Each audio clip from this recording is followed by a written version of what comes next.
반갑습니다. 저는 한 학기 여러분과 함께 할 하진상 교수입니다.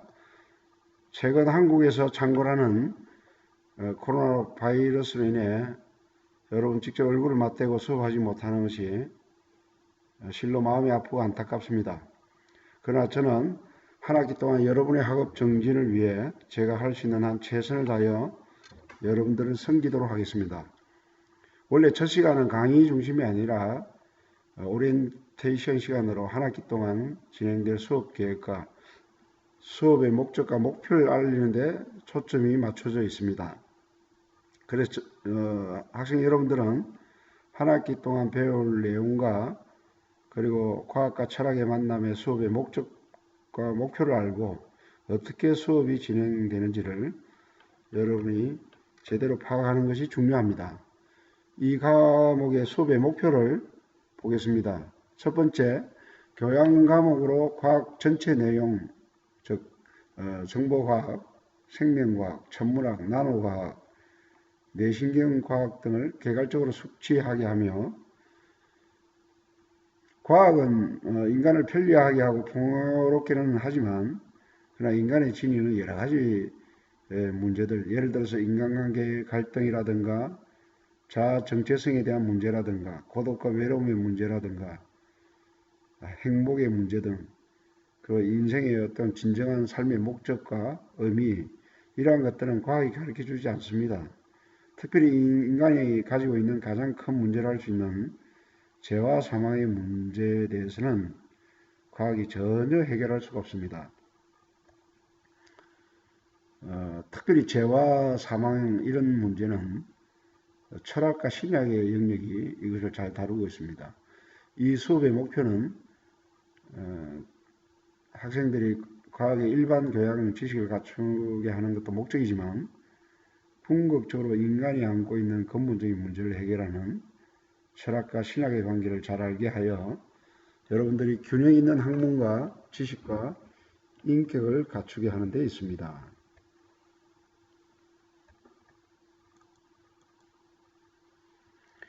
두 번째, 철학이 무엇인가라는 의미를 알게 하고, 과학은 철학의 만남으로 과학이 더 선한 쪽으로 발전할 수 있다는 사실을 알게 하고, 특별히 역사 가운데 활동한 여러 철학자들, 예를 들어 소크라테스, 플라톤, 스피노자, 에피쿠로스 학파, 칸트 등의 여러 철학자들이 그 자연과 인간과 신을 어떻게 생각했는가를 알므로 학문의 지평을 넓혀가고자 합니다. 과학과 철학만으로 해결되지 않습니다. 철학의 여러 가지 질문에는 신학이 정답을 제공합니다. 특별히 신학은 인간이 만든 학문이 아닙니다. 철저하게 하나님이 인간에게 계시한 성경에 의한 계시 학문이자 진리입니다. 신학을 이해하기 위해서는 하나님의 도우심과 은혜를 받아야 합니다. 결론적으로 말해 이 과목을 통해 과학과 철학과 신학의 관계를 제대로 깊이 이해하고 정말 과학에 대한 지식과 철학에 대한 지식과 신학에 대한 지식을 골고루 여러분들이 습득해서 한 학기 끝날 때쯤에는 학생 모두가 이들의 관계를 정확하게 이해할 수 있도록 제가 최선을 다할 것입니다. 한 학기 동안 공부할 내용, 특히 과학은 요 8가지가 주 내용입니다. 첫 번째가 과학과 철학과, 여기 빠져 있는데, 과학과 철학과 신학의 관계를, 두 번째, 빅뱅론과 창조론의 차이. 빅뱅론은 그 스티브 호킹이라는 물리학자가 150억 년 전에 이 우주가 우연히 탄생됐다고 주장하는데, 이 사람은 신을 배제하고 이 우주 만물이 그냥 우연히 생겼다는 것이죠. 그러나 창조론은 성경에서 창세기 1장 1절에 보면 하나님이 천지를 창조했다고 기록되어 있습니다. 그럼 이 빅뱅론과 창조론이 과연 무엇이 더 과학적인 근거인가, 이걸 공부하게 될 것입니다. 그 다음에 진화론도 일종의 빅뱅론에 연장된 건데, 진화론도 일종의 자연 발생론이죠. 여기에 대한 그 진화론에 과학적으로 너무나 허구가 많고 잘못됐다는 것을 여러분 알게 될 것입니다. 요즘 흔히들 4차 혁명 시대라 그러는데 이 시대의 상황을 여러분 잘 알아야 하므로 이것을 다룰 것이고, 특히 AI 시대, 인공지능 시대의 특성과 이 인공지능 시대의 특성 가운데 여러 가지가 있는데, 특별히 몇 가지를 예를 들자면 사물 인터넷, 인공 로봇, 빅데이터, 드론, 블록체인, 자율자동차, 이런 것들은 AI 시대의 특성이죠. 이에 대해서 공부를 할 겁니다. 특별히 생명과학, 복제, 줄기세포, 낙태, 나노과학의 특성, 간추린 고대, 중세, 현대 과학사. 특히 7가지 요 내용은, 7번째 요 내용은 학생 여러분들이 조를 짜가지고, 한 10개 조를 짜가지고,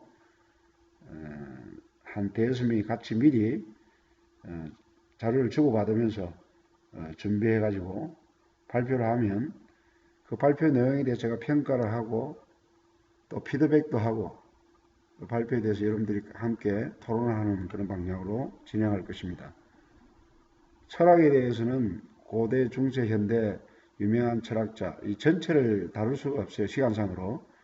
그러나 유명한 철학자, 예를 들어서 소크라테스, 플라톤, 에피쿠로스 학파, 칸트 등 이러한 대표적인 학자들이 자연과 인간과 신에 대해서 뭐라고, 어떤 가치관과 어떤 관점으로 바라봤는가를 소개할 것입니다.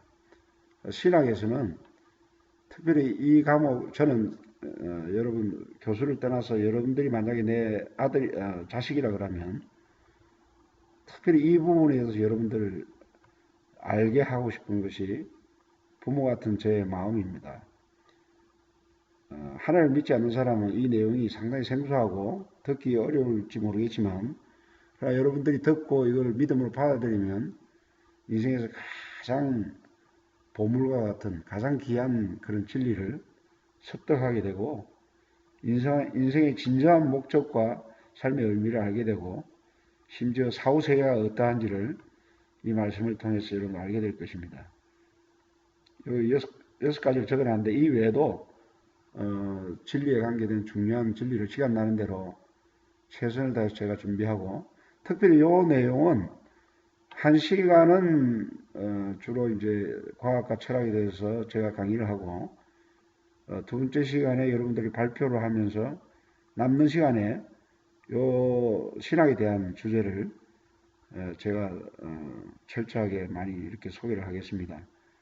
특별히 이 내용은 앞으로 사이버 캠퍼스 그 안에 내가 이 내용들을 하나하나 미리 이렇게 게재를 해 놓을 테니까 여러분들이 미리 한 주 전에 복사를 해서 가져와서 같이 공부하면 될 것입니다. 그리고 수업 진행에 있어서 여러 가지 알릴 사항들이 많은데, 그것은 요거 말고 내가 따로 시간을 내서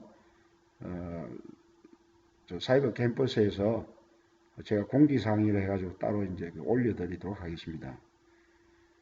요 내용에 대해서 한 나머지 시간은 여러분들이 질문과 응답으로 시간을 가지고 그런 시간을 갖고자 합니다.